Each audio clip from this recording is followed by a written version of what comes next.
beti iparralderantz.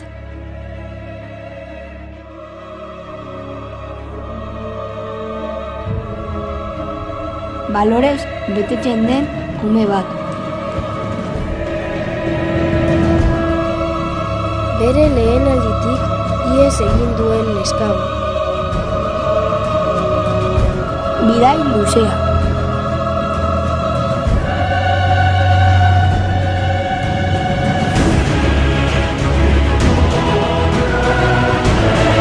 Biak bidai arriskutsu batean.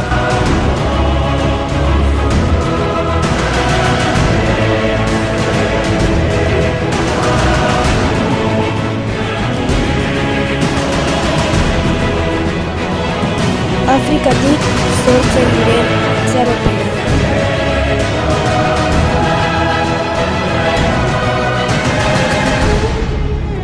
Pozik bizitzea lortuko dute?